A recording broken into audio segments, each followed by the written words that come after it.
Semana passada nós levantamos uma oferta especial para o povo da Ucrânia, de uma maneira especial para os refugiados. Só para dar um retorno para a igreja, levantamos R$ 2.284 que já foram destinados para a missão que está assistindo os refugiados ucranianos. E a gente não cansa de ver, com muita tristeza, tudo o que está acontecendo naquele país. Quando a gente vê crianças enfrentando o que está enfrentando, o nosso coração desmorona. Como você se sentiria se você fosse um ucraniano? O que você sentiria pelos russos? E o que você faria se um russo estivesse diante de você? Principalmente um soldado russo.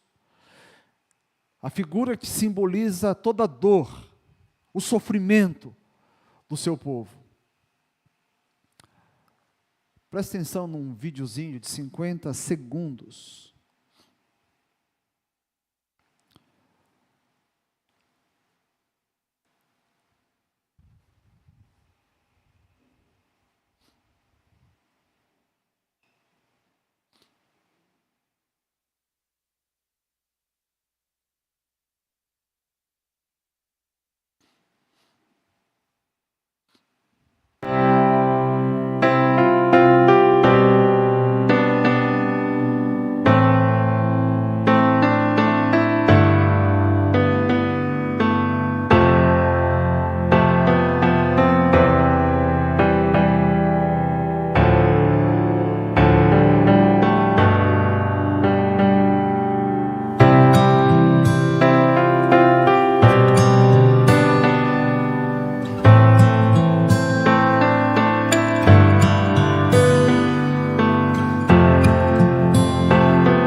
Que cena surpreendente.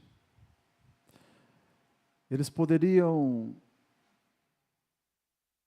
compreensivelmente estender a mão, pegar uma arma, uma faca, e dar cabo na vida desse soldado. Mas aquele povo estendeu a mão para servir café e bolo para um soldado inimigo. Eles tratam com bondade, agem com misericórdia. O teólogo galês Martyn Lloyd-Jones, numa das definições dele do que é misericórdia, ele diz que é uma simpatia interna acompanhado de atos externos. Essa imagem que a gente acabou de ver é uma maneira prática de vencer o mal com o bem. Como diz Romanos, capítulo 12, verso 21. Não se deixem vencer pelo mal, mas vençam o mal com o bem. É a maneira prática de fazer Cristo brilhar em meio às trevas, através da nossa vida. De reverter o ciclo destruidor que o mal costuma desencadear. É ser sal que conserva e dá sabor. A gente está no meio da série Feliz é, baseada nas bem-aventuranças no Sermão do Monte. E hoje nós vamos tratar desse surpreendente caminho da felicidade. Mateus capítulo 5, verso 7. Bem-aventurado os misericordiosos, porque obterão misericórdia. O teólogo brasileiro, Ariovaldo Ramos, quando ele fez a exposição no Salmo de número 1, ele diz que a Bíblia, ela não define em lugar nenhum o que é felicidade, mas descreve o tipo de pessoa que a experimenta, o tipo de pessoa que é feliz. E felicidade, queridos, é impossível da gente experimentar fora do seu eixo. E o eixo que a Bíblia apresenta, o eixo fundamental da vida é o amor. Amor a Deus e ao próximo. Então, misericórdia é uma maneira da gente manifestar esse amor. Bem-aventurados misericordiosos, pois obterão misericórdia. Agora, presta atenção. Essa declaração isolada, fora da revelação geral da Bíblia, nos leva a um equívoco. Parece que a Bíblia diz assim, olha, se eu agir com misericórdia, se eu oferecer misericórdia para o próximo, então Deus vai ser misericordioso comigo. Se eu perdoo, então eu serei perdoado. Se eu colocar o meu coração na miséria do outro, que é a definição também de misericórdia do teólogo cearense Carlinhos Queiroz, então Deus olhará para mim com misericórdia. Então, se eu perdoo, sou perdoado, logo eu dependo disso para ser salvo. Percebe onde a gente vai chegar? Que absurdo, que heresia. A Bíblia não fala nada disso, porque senão a gente vai contra um princípio básico do Evangelho, que a salvação é pela graça. Se a gente entender que eu só recebo de Deus se eu der, então a primeira ação, o primeiro movimento é meu e não de Deus. Veja lá, Efésios 2, 8 e 9, para quem não conhece, olha o que diz a palavra de Deus. A salvação do ser humano é inteiramente pela graça, não depende de nós. Pois vocês são salvos, podem ler?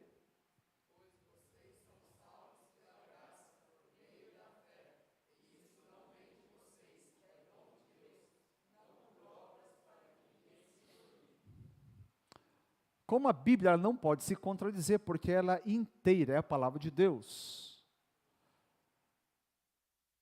Jesus, no capítulo 5, verso 7 de Mateus, ele não está dizendo que eu só vou ser perdoado por Deus se eu perdoar. A nossa primeira experiência como crentes no Senhor Jesus tem a ver com a misericórdia de Deus. E Deus nos encontrou o quê? Numa condição de pecadores, de injustos, de indignos. Não é um bando de pessoas que geram quase anjos, semi-anjos, que ia distribuindo misericórdia por tudo quanto é lado. Não tem nada a ver com isso. Né? Isso a Bíblia não afirma. A verdade, eu já tive uma experiência terrível de alguém que fez um mal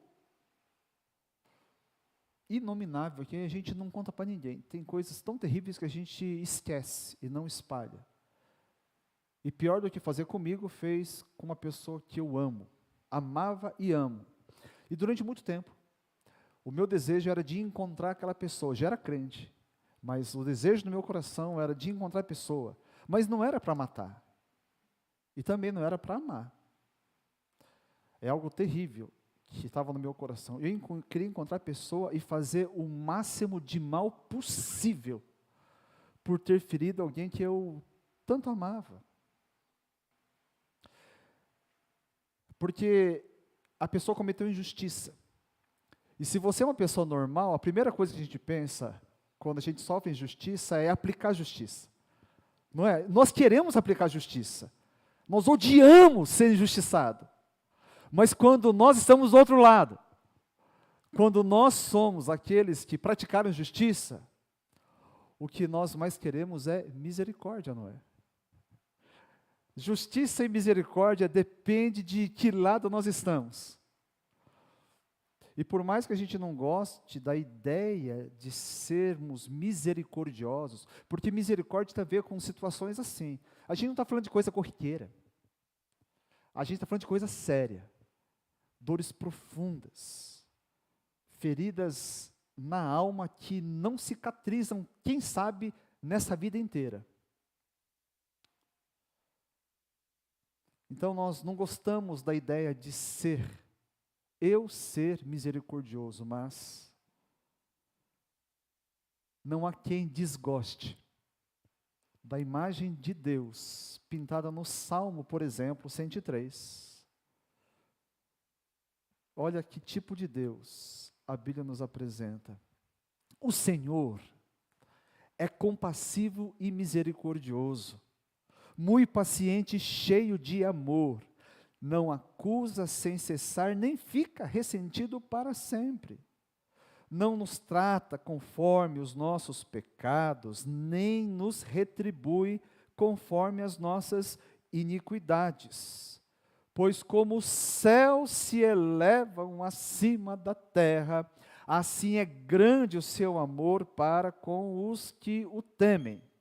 E como o Oriente está longe do Ocidente, assim Ele afasta para longe de nós as nossas transgressões. Que palavra gloriosa, irmãos! Você que está vivendo no pecado, que quem sabe cometeu o pior dos crimes, praticou as mais abjetas maldades contra o próximo, você pode se arrepender hoje e voltar-se para o Senhor hoje mesmo, porque diz o texto, as misericórdias do Senhor não têm fim. Ele é paciente, é cheio de amor, o amor que Ele tem para derramar sobre a sua vida. E se você é crente no Senhor Jesus, você já recebeu desse amor. Não apenas isso, a Bíblia diz que Ele afasta as transgressões de nós. E a coloca numa distância segura como o Brasil do Japão. E torna Ele inacessível para continuar nos atormentando com culpa, com vergonha. E principalmente uma distância segura para que esses pecados não nos prendam mais. Daí vem leveza, beleza, liberdade na vida do crente. Então, a vida cristã, ela não começou com um sentimento amoroso de Deus por nós. Não foi assim. Sabe, Deus vê a sua criatura perdida, e Ele começa a ficar condoído, e começa a filosofar sobre o amor, e expressar o seu semente para os anjos. Não, a vida cristã começa com um ato de misericórdia de Deus. Uma ação apaixonada do Criador por sua criatura, que estava perdida na sua miséria.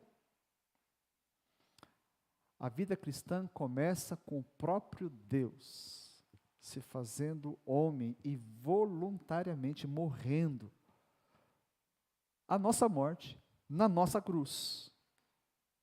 Então, na cruz, Jesus, Ele revela os limites do amor de Deus. E Ele mostra que não havia limites. Era para todos, inclusive para aqueles que não o queriam. Não era um amor dado com limites.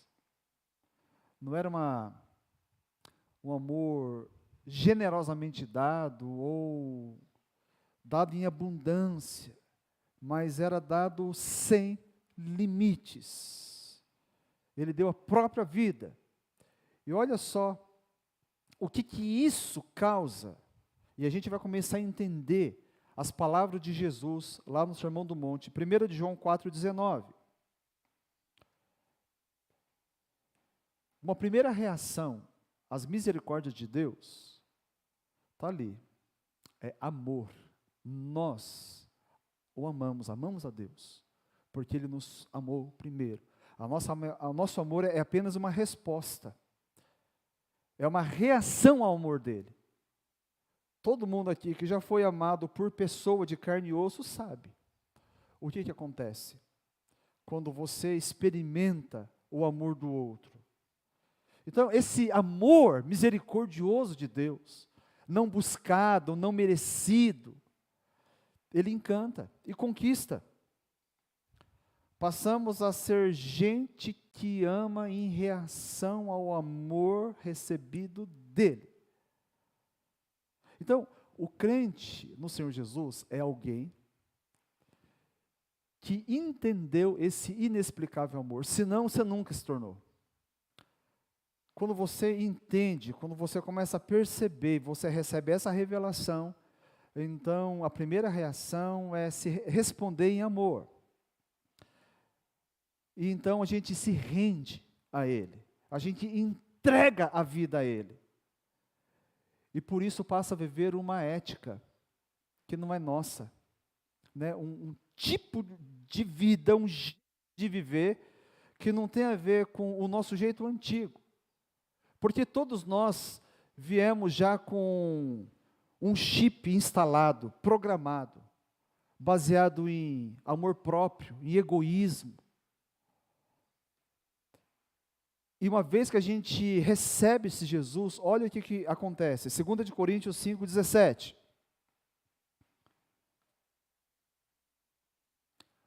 Portanto, se alguém está em Cristo, é nova criação.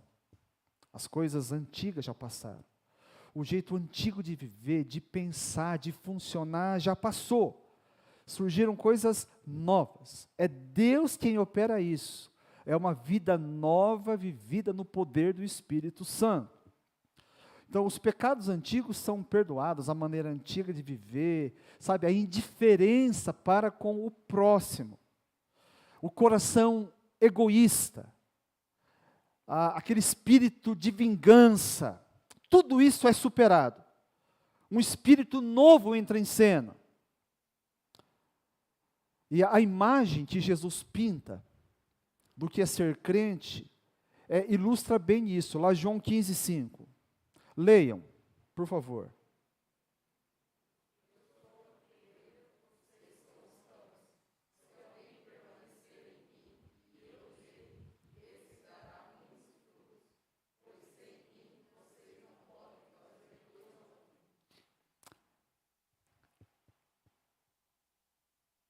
A videira e o ramo. Tudo que o ramo faz, ele produz, ele absorve da videira. Ser crente é estar ligado em Jesus Cristo. E a gente passa a receber vida de Jesus e reproduzir essa vida. Um ramo descolado da videira, ele morre, ele seca, não serve para nada. Por isso Jesus fala assim, olha, sem mim vocês não podem fazer coisa alguma. Por isso que o crente, quando está ligado a Jesus, ele passa a funcionar e viver como Jesus. Por isso que é possível a gente ser misericordioso. Porque a gente passa então a colocar o nosso coração na miséria do outro. E a miséria tem a ver com pecado também, irmãos. Né? A gente consegue fazer isso, não é porque a gente tem poder. Quando você fala assim, eu não consigo obedecer a Jesus. Se você não consegue de maneira alguma, é porque você está desligado de Jesus. Obviamente, no meu poder eu não consigo, eu sou egoísta.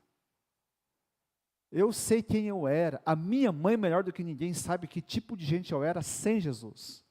Tudo que eu faço é por causa de Jesus, é a vida de Jesus que passa a fluir em nós e através de nós. Por isso, a misericórdia é possível. Uma expressão concreta de misericórdia é o perdão. É o perdão. O crente que está em Cristo verdadeiramente tem condições de viver o perdão, liberar o perdão. Por isso que a Bíblia fala, tudo que a Bíblia diz para a gente fazer ou viver, é possível fazer e viver. Para o crente. Efésios 4,32, olha o que ele diz. Sejam bondosos e compassivos uns para com os outros, perdoando-se mutuamente, assim como Deus os perdoou em Cristo. É para perdoar. Se a Bíblia fala que é porque é possível. Suportem-se, Colossenses 3,13. Suportem-se uns aos outros e perdoem as queixas que tiverem uns contra os outros. Perdoem como o Senhor lhes perdoou. Agora, por que o crente, então, consegue ser misericordioso? Por que eu e você podemos ser? Porque nós somos bons? A gente é melhor do que aquelas pessoas vingativas? Nós somos superiores. Os crentes são superiores aos adeptos de outras religiões. Nada disso. É porque o crente experimentou, porque recebeu essa misericórdia de Deus. O crente verdadeiro é aquele que reconhece que era um pecador, que não fez nada para merecer, merecia, na verdade, castigo, merecia morte, condenação eterna, merecia ver somente as costas de Deus. Mas para esse crente, ele recebeu o que? A face amorosa de Deus. Face essa ensanguentada. Receberam o perdão acolhedor de Deus. Né? O perdão que nos acolhe como filhos. Somos filhos de Deus. E Paulo apresenta esse Deus, olha lá em 2 Coríntios 1,3. Olha como Paulo apresenta esse Deus nesse texto. Bendito seja o Deus e Pai de nosso Senhor Jesus Cristo, Pai das misericórdias e Deus de toda consolação. Nosso Deus é Pai das misericórdias. Se eu e você somos filhos desse Pai das misericórdias, nós somos filhos que oferecem misericórdia, amém ou não? Assim, feliz, bem-aventurados são os misericordiosos, não é porque, por eu ser misericordioso hoje, naquele grande dia Deus também será. Não é que Deus fica endividado e não tem como, falei, caramba, eu não queria deixar ele entrar no céu. Mas o Anderson foi tão misericordioso que eu vou ter que ser também com ele. Não é uma moeda de troca, não é nada disso. Mas porque, quando você é misericordioso, isso em si é uma evidência, uma das evidências de que você foi alcançado pela misericórdia de Deus antes. E então, no grande dia, quando a gente estiver face a face com o juiz de toda a terra, ele assentado no seu trono, você sabe, obterá de Deus a misericórdia. O passado e o futuro do crente já estão marcados pela misericórdia de Deus. Agora, eu e você sabemos, você tem um mínimo de autoconsciência. Você sabe qual é o seu estado espiritual. Você sabe das suas lutas contra o pecado. E você sabe quantas vezes o pecado tem te passado a perna. Você tem consciência das suas fraquezas. Sabe por que você ainda está de pé e continua seguindo a Cristo? É por causa também das misericórdias do Senhor. A sua vida começou assim, Deus mostrando misericórdia. E quando a gente estiver diante do juiz de toda a terra, vamos receber misericórdia. Mas hoje, no tempo presente, Lamentações 3, 22 e 23. Vamos ler todos juntos?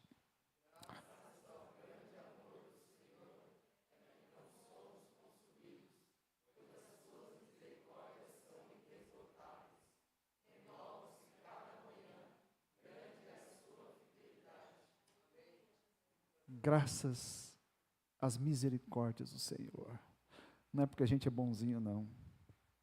São essas misericórdias. É pisada na bola e pisada na bola. Mas Deus, Ele continua insistentemente sendo misericordioso conosco. E isso aqui vai nos envolvendo, vai nos constrangendo, e quanto mais consciência disso nós temos, a gente não tem como não responder com misericórdia. Por isso, meus queridos, bem-aventurados são os misericordiosos. Sim, porque obterão misericórdia, mas antes já receberam. Nós estamos mergulhados na misericórdia de Deus. Isso transforma, isso revoluciona a nossa vida. Talvez está faltando consciência dessas misericórdias dentro das nossas famílias. Nos relacionamentos entre nós que vivemos debaixo do mesmo teto. Queridos, começa a pensar um pouco como Deus nos trata dessa maneira, com misericórdia. E se a gente entender, a nossa casa vai mudar. Os nossos corações serão quebrados. Toda essa dureza, essa rispidez, essa falta de respeito dentro do lar, sabe, essa falta de afetos. Não pode continuar. Se você entendeu as misericórdias inesgotáveis do Criador. Como o pastor Mateus falou essa semana, nós nos despedimos da irmã Michiko Higashi.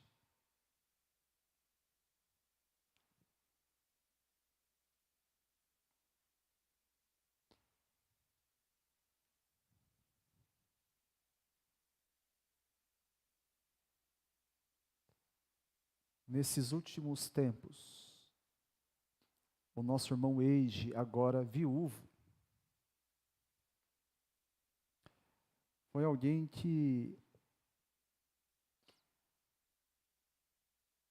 demonstrou amor sem medida, transbordante. Assistiu a esposa sacrificialmente. Sabemos que muitos casamentos terminam muito antes disso. Mulher totalmente dependente, não contribuía com nada dentro do lar, a não ser aumentar, vamos falar de maneira clara, com despesas médicas, sacrifício de tempo, né, falta de sono, mas ele estava ali, marcação cerrada, e amando, e amando, e amando. O que ele ganha com isso? Ela morreu. Ela já foi cremada. Restaram cinzas. O que ele ganha com isso? Se vocês perguntarem para ele, ele vai dizer, a pergunta está errada. Não é o que eu ganho, é o que eu ganhei para que isso acontecesse. Tudo aquilo que ele fez é resposta àquilo que ele mesmo experimentou. O Eiji pôde amar a Michiko lindamente, ele deixou um legado para todos aqueles que acompanharam como eu acompanhei. E uma das últimas frases da Michiko, quando eu estive com ela no hospital, Sensei, como o Eiji me ama. E ela estava encantada. E ele estava encantado também, porque é quem ama que vence e que ganha. O Eiji estava encantado porque ele tinha esse amor, ele estava desfrutando desse amor. Agora, por causa das misericórdias que não têm fim, essas lágrimas serão enxugadas. Hoje, completa 3 anos que o Hamilton partiu. Deixou esposa, filhos, e uma das coisas mais horríveis na experiência humana, deixou mãe. Ele rompeu com a ordem natural das coisas. Quando que a mãe dele vai parar de chorar? É só naquele dia, quando ela vai reencontrar, porque a promessa, o Hamilton vai ressuscitar, a dona Laura crê em Senhor Jesus, ela também vai encontrar o seu filho, é só nesse dia. Por isso, jamais diga para uma mãe que está chorando a morte do seu filho, pare de chorar. Essas lágrimas é só naquele dia, mas a gente pode esperar. Não porque a gente seja bom, porque a gente mereça, mas porque as misericórdias do Senhor não têm fim. Elas são inesgotáveis. Ela nos acompanha todos os dias da nossa vida. Porque assim, Deus age enquanto aqui estivermos, como filhos do Pai das misericórdias. Vamos ser homens e mulheres que oferecem e distribuem misericórdia. Curva sua cabeça, nós vamos orar. Deus Santo,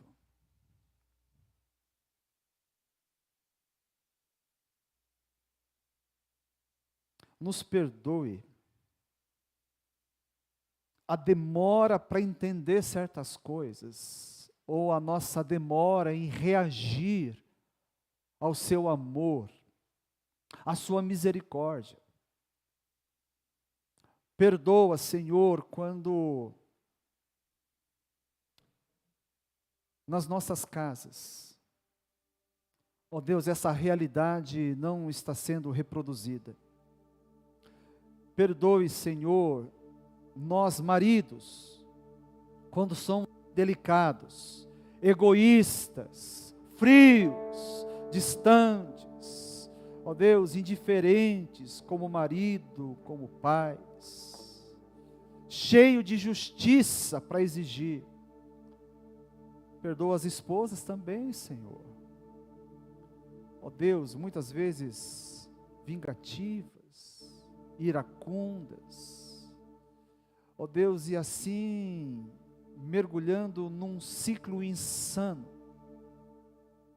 de uma justiça carnal e diabólica que afasta a presença do Espírito Santo do meio de nós.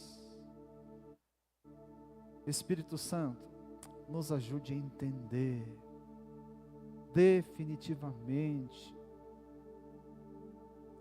a natureza do nosso relacionamento com o Pai, de que ela é marcada pelas misericórdias e nada a ver com o cumprimento de ordenanças e regras, que é o teu amor, a tua bondade que nos transforma, e que as tuas misericórdias, sendo minimamente compreendidas, possam nos constranger e então transformar nós, o seu povo, num povo que flui nas misericórdias de Deus, um povo que distribui as misericórdias, que a gente seja um povo que coloca o nosso coração na miséria alheia, seja daquele que padece necessidade física, seja daquele, ó Deus, que poderia ser objeto do nosso desejo de vingança, mas por causa de Jesus, se transforma em objetos da nossa misericórdia. Assim nós oramos, ó Deus, e te louvamos, porque nós somos bem-aventurados, somos abençoados, porque as tuas misericórdias, que não têm fim, nos alcançaram. Louvado seja o Senhor. Assim oramos, em nome de Jesus. Amém.